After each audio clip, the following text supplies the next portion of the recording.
his speeding car in Queens. And this comes as we have been telling you about a recent string of street racing and car meetups in the area. He loves cars. He talk about the cars every day. Andre Beadle's mother shared cars were everything to her son. Now she painfully watches his yellow Audi in the driveway of their Bronx home become part of a growing memorial for the 25-year-old. I didn't know he had so many friends until, yesterday when he passed. Flowers and candles also sit along Nassau Expressway near Exit 3, where police say Beadle crashed his BMW Wednesday around 1 a.m. According to the NYPD, he was driving at a high rate of speed when he lost control, swerved, and struck a pole. It's a tragedy, but that's what he loved doing. Beadle is known as 1Stockf30 on social media, where the car enthusiast shared street racing videos.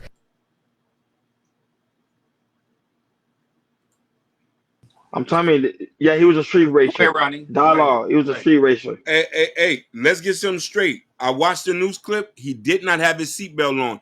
He had somebody else in the car who had his seatbelt on. Correct, he did. Facts. He flew out the car. He flew out the car, and all he had was a helmet on. Idiot. No, God rest the dead. I ain't mean to say that, but God rest the dead. But the problem is, like, these street racers, I never understand them. I never understand these street racers. I never understand them. And he had a promising future too, because a lot of people tune into his show, his channel, on his Instagram, whatever they tune in. He had a lot of following, a huge following. And then look, his life gone too soon because you want a street race, especially in New York. Yeah.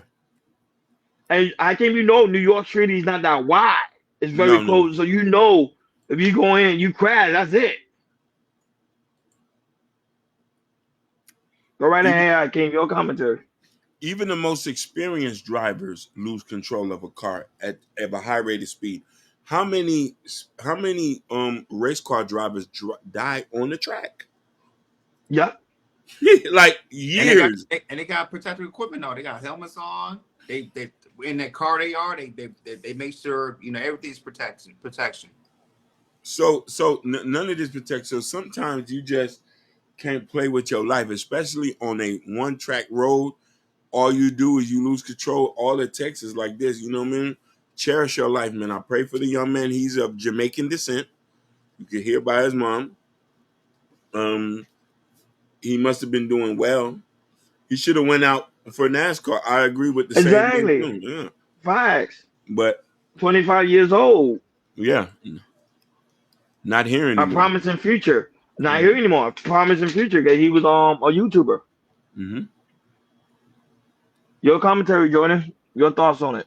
Yeah, Neri Darwell, he had a great point. He said you see a lot of this often in Oakland, Sacramento, San Francisco, here in LA too. Street racing is really big here in California, especially by these young kids in their early 20s to late 20s. And you do hear often that kids are being in a very bad car accident,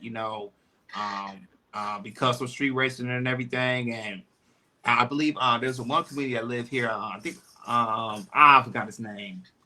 But he lost his child to street racing and everything. Street racing is super dangerous. It's very dangerous. And to see this man lose his life, not wearing a seatbelt, just want to be it's like I call that that want to be fast and furious and everything. And I remember Fast and Furious. The first one came out of Fast and Furious because of a lot of street racing here in California back in the early 2000s, and it still exists here.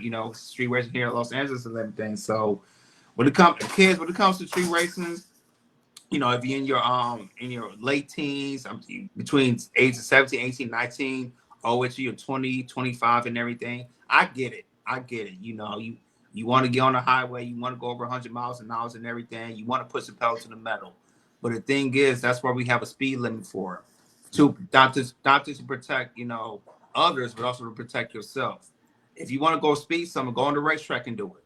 That's why there's a racetrack for. Go on the racetrack. You do that. But when it comes to these streets, don't do that because you could lose your life. And that's what happened to this man. And prayer goes for his family, his friends, and it's sad to see him lose his life like that. Because you're right, Ronnie, he did have a promising future.